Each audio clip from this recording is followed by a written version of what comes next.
Hi guys, in this video we're going to evaluate Kamala Harris and analyze her suitability as Joe Biden's running mate. Kamala Harris is now potentially the next Vice President of the United States. And while the media writes glowing pieces about how she's made history and Trump makes disingenuous attacks, there's not enough talk about the substance of Kamala Harris and how she could affect the election. So let's take a look at the good, the bad, and the ugly of Kamala Harris. Does she live up to the aspirations of the progressive wing of the Democratic Party? Does a vice presidential pick even really matter? And will Trump's line of attack work? In short, what is the truth about Kamala Harris? Just before we start, don't forget to subscribe for more political analysis videos every week and hit that bell notification while you're at it. For starters, let's get the elephant out of the room: racial symbolism. Now, the story goes that the fact that Kamala Harris has a black Jamaican father and an Indian mother will get black Americans on board with Joe Biden. But this assumes that black Americans vote for people because of their race, which there's no evidence for. During the primary, there were 3 black candidates running, including Kamala Harris, and they almost never got beyond the single digits in the polls. In fact, Kamala Harris never polled higher than 6% among black voters. Surprise, surprise, black Americans don't vote for people just because they're black. Just like everybody else, they vote for people based on whether they think they can win and based on their policies. Most older blacks voted for Joe Biden because they thought he could beat Trump, while most younger blacks voted for Bernie Sanders because they believed in his policies. In fact, only 42% of blacks thought that nominating a woman of color was even an important trait for a vice president, much less than the other priorities that black voters had. So while nominating Kamala Harris does have symbolic value, voters, including black voters, are going to look at a lot more. And that's where Kamala Harris's record comes into play. And it's not that pretty. Now, I could tell you about her role as prosecutor and attorney general in California, but I'll let Tulsi Gabbard do the talking. Now, Senator Harris says she's proud of her record as a prosecutor and that she'll be a prosecutor president, but I'm deeply concerned about this record. There are too many examples to cite, but she put over 1,500 people in jail for marijuana violations and then laughed about it when she was asked if she ever smoked marijuana. She blocked evidence. She blocked evidence that would have freed an innocent man from death row until the courts forced her to do so. She kept people in prison beyond their sentences to use them as cheap labor for the state of California. And she fought to keep cash bail system in place that impacts poor people in the worst kind of way.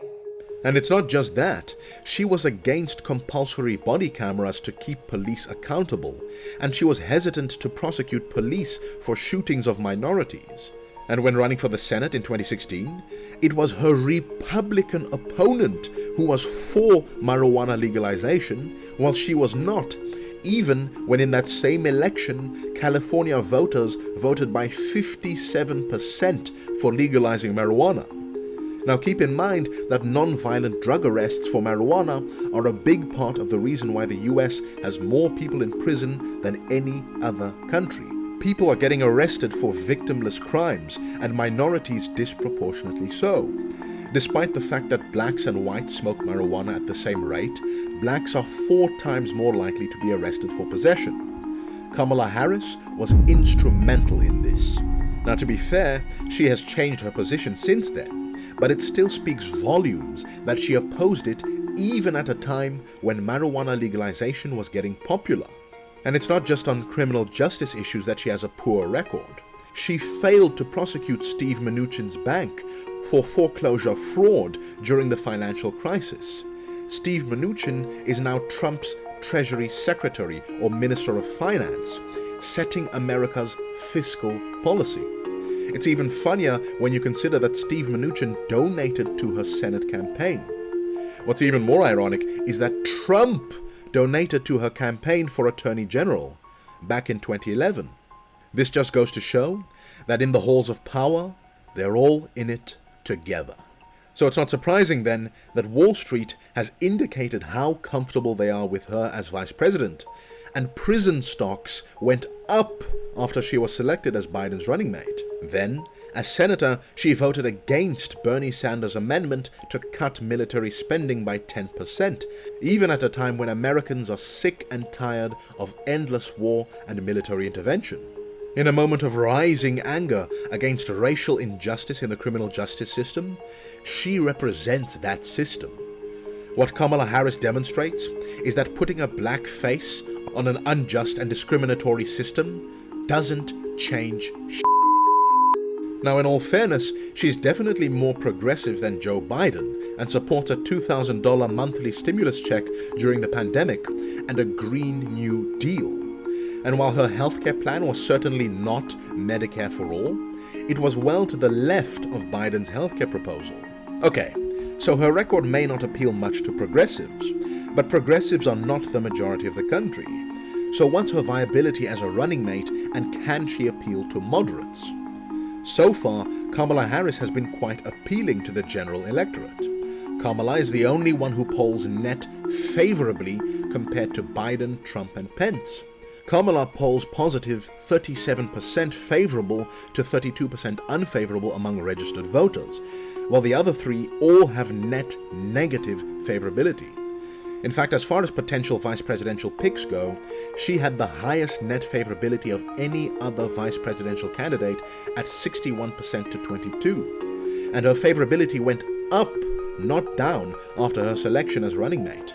Now, her tarnished record on criminal justice issues as a prosecutor could depress turnout among progressive voters. But at the same time, the perception of her as a cop who is tough on crime could win over moderate suburban voters. And this highlights Trump's failed strategy against her. On the one hand, he's trying to paint Kamala and Biden as weak on crime and as being held hostage by the radical left. But at the same time, Trump is focusing on her record as prosecutor and pointing out the hypocrisy. And this contradictory attack undermines his narrative that Democrats are weak on crime and captured by the radical left. This would only work if it could be targeted, but Trump is doing both, creating a contradictory narrative. Now, I already pointed out in my video on how Trump could lose the election that this incoherent strategy will not work. Deploying too many contradictory messages at once will ensure that none of his criticisms stick. Voters don't buy it, and it shows in the numbers. When asked to place the candidates on a spectrum, from left to right, voters think Kamala and Biden are more moderate than Trump and Pence. It is Trump who is seen as the radical, not Kamala. By choosing Kamala Harris, Biden wants to show that he's not on the radical left, as Trump accuses him of being. He wants to win over moderate suburban voters. And while this may alienate a minority of progressives, it could be a good strategy for the simple reason that suburban voters are far more numerous than the progressive youth who often don't vote. And Biden has reaped the benefit. By a 10-point margin, voters have said that they were now more likely than less likely to vote for Biden, compared to the 5-point positive impact on voting intent following Hillary Clinton's VP pick 4 years ago. However, an attack that may be effective is Trump's labeling of Kamala as phony Kamala Harris. Time and time again, Kamala Harris has shown her hypocrisy and willingness to flip-flop on issues. During the primary, she came out as an ardent supporter of Bernie Sanders' Medicare for All program, only to walk it back days later. She accused Biden of working with racists and segregationists. But I also believe, and it's personal, and it was hurtful to hear you talk about the reputations of two United States senators who built their reputations and career on the segregation of race in this country. And it was not only that, but you also worked with them to oppose busing. And, you know, there was a little girl in California who was part of the second class to integrate her public schools. And she was bused to school every day. And that little girl was me. But now she's his running mate. And so when Stephen Colbert asked how she can reconcile her criticisms of Joe Biden with now being his running mate, she said this. It was a debate. Not everybody landed punches like you did, though. It was a debate. So you don't mean it? It was a debate that the whole reason, literally, it was a debate. It was called a debate. All Trump needs to do is play that clip over and over again to show people how phony she is. And while she hammered Brett Kavanaugh for his sexual harassment allegations, and then said that she believed the sexual harassment allegations against Joe Biden, now she's his running mate, and suddenly it's not a problem anymore. And it's this kind of behavior that is the reason why she imploded during the Democratic primary. She has clearly demonstrated that she is a political opportunist and a hypocrite, and Trump will capitalize on that. And while many of his attacks have been baseless and frankly racist, phony Kamala is actually pretty accurate. That being said, her experience as a lawyer has made her an excellent debater, and she will most likely destroy Mike Pence at the vice presidential debate. In that sense, she will be an effective attack dog for the more quiet and calm Joe Biden. But in the end, none of this will matter. The truth is that vice presidents don't matter that much unless they are extremely polarizing or extremely popular. Kamala is neither.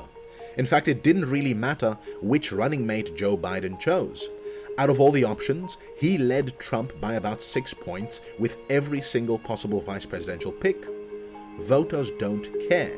It's a political myth, and empirical studies show that neither the identity of the vice president nor their home state significantly affect voting intentions, except in very rare circumstances. This election will most likely not be determined by what Biden or Kamala do.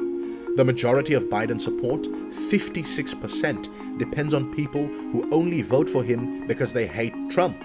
And as I've discussed in previous videos, this election depends essentially on 4 things: the economy, coronavirus, race relations, and the ability of Republicans to suppress the vote. In truth, this election depends on Trump. If Trump cannot handle these issues and he can't rig his way to victory, then he will lose. It doesn't matter which empty suit the Democratic nominee and running mate are. At this point, as long as they are less hated than Trump, they're good to go.